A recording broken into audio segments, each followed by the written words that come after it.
All right, so I don't even know if I'm looking at the right place, but hopefully I am. So my name is Mazi, Mazi Buko. This is my testimony about how basically Jesus changed my life. I was born. My mom was a Christian, and my dad he said he was a Christian. So I was brought up in a Christian home, seeing my mom who loved Jesus with all her heart, and my dad who said he said he was a Christian, but he used to cheat on my mom. He used to drink. He was like an alcoholic. He would smoke cigarettes, hit my mom. He was quite a tough dad, and so you're growing up and you're in a Christian home, and one's living one way and one's living the other way. You're getting a bit confused. You know, where's the good God? You know, how's God a good person, a good God when my mom is being treated the way she's been treated? By the time I got to about 16, I feel well behaved. I didn't miss a day of school. I was getting top marks in school. I was doing sports. I feel like maybe the kid that my mom and dad wanted to have. And then I met a friend and started sleeping at their house. And they didn't believe in Christ. They didn't believe in any gods didn't believe in God. Then we started going out to clubs and started drinking. And as you start drinking and you're being around that kind of community and you start enjoying the drinking, you start getting drunk and you're like, oh, this is fun. But I still felt naughty. I still felt this is wrong, but I still carried on. And my faith started becoming not from God. I started believing in higher power. So 17, still drinking and partying and believing in higher power now. And basically my dad died. So when my dad died, it almost became like okay, now I don't have that like father figure in my life, no one to look after, no one to watch what I'm doing. I can now drink, I can do whatever I want. Drinking a lot. I started drinking every weekend, I started getting drunk, started smoking weed. I became someone that was just like part of the parties where Mazi was the party animal. I couldn't think of having fun without alcohol. So my whole aim was just to work, make money, and then go get drunk with the money. I told myself, you know what, I still didn't think weed was drugs. I thought weed was like a herb. So I was like, okay, cool, I won't do any bad drugs, I just do weed.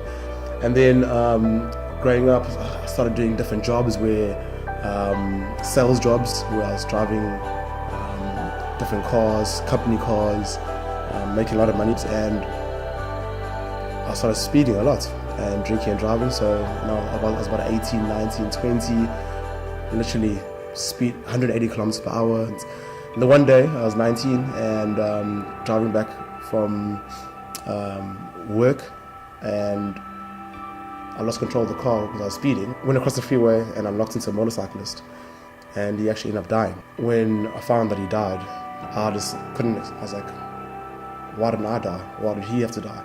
So I actually wanted to commit suicide. So I just became I actually smoked weed every day for a year after that, because I just didn't understand it. I felt sorry that I did it, I didn't know why, and because I couldn't handle the pain, I just carried on just drinking and partying. I was just in a world where you just live for the moment, get absolutely slaughtered on weekends, any drugs, any porn, any girl. Eventually the girls, even though you're sleeping with, aren't really even fulfilling what you're seeing on porn. So then eventually I started going into prostitutes, and I started sleeping with prostitutes.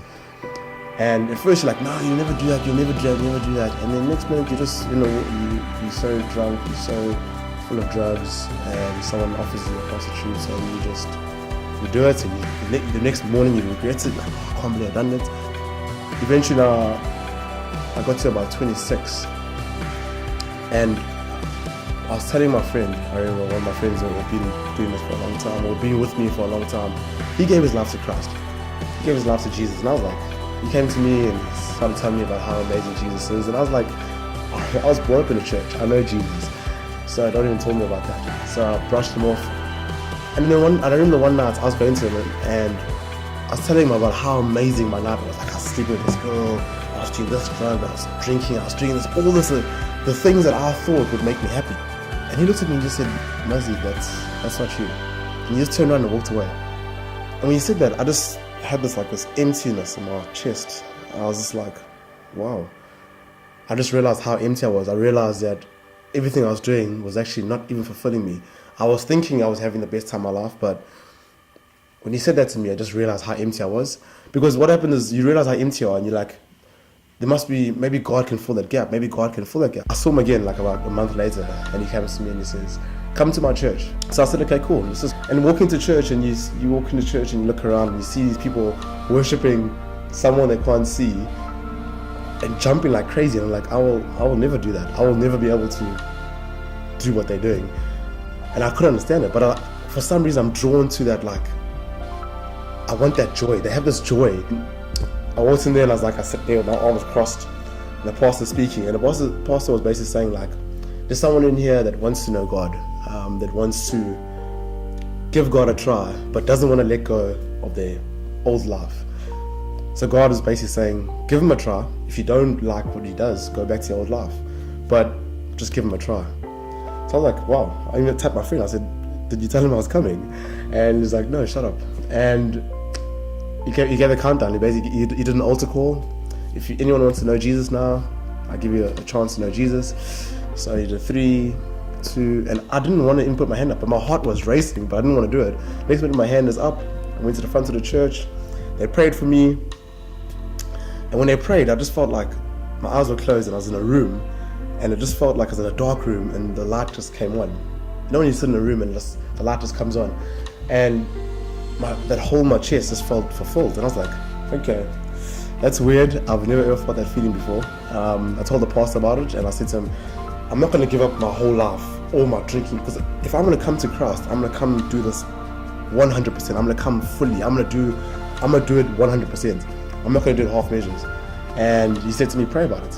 So I prayed about it, and basically 3 weeks later, even though I was born again Christian, I was like, I'm not going to try to pick up another prostitute, because I thought, okay, I'm strong, I'll be able to say no.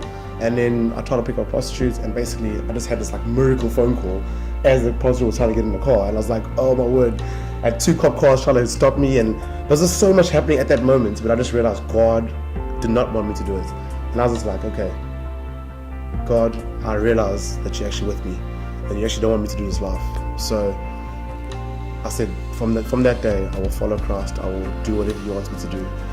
Since then, I joined a connect group, I joined a prayer group, got an opportunity to come to the UK. My heart started changing. Like I started just reading the Bible, and like the Bible started making a bit more sense. Like I started enjoying reading the Bible. I went to connect groups, and people sitting in a room, and we're talking about Jesus, and I'm like, you develop like this love, like your heart just starts changing. I started enjoying that. We go to prayer groups. We're sitting in a circle. You stand in a circle, and people are sitting there, walking in a circle, and just praying to God. And I can't see him. And I'm like, how do you even pray? How do you even do this? But people are sitting there praying, and I'm just like, I'm drawn in. But my heart just started enjoying that kind of lifestyle. Stopped drinking. Well, I've had my old mess ups. But in summary, where I stand now, I don't drink, I don't smoke, I don't do drugs. I'm free from pornography, and my heart's just like, I wake up in the morning, and sometimes I wake up 4 o'clock in the morning, and I got this love for Christ. When I used to laugh at people driving around when I was drinking and driving, and now I'm in the prayer group and I pray with people all the time. I used to only enjoy life when I was drunk or when I was doing some sort of activity. That was when I was happy.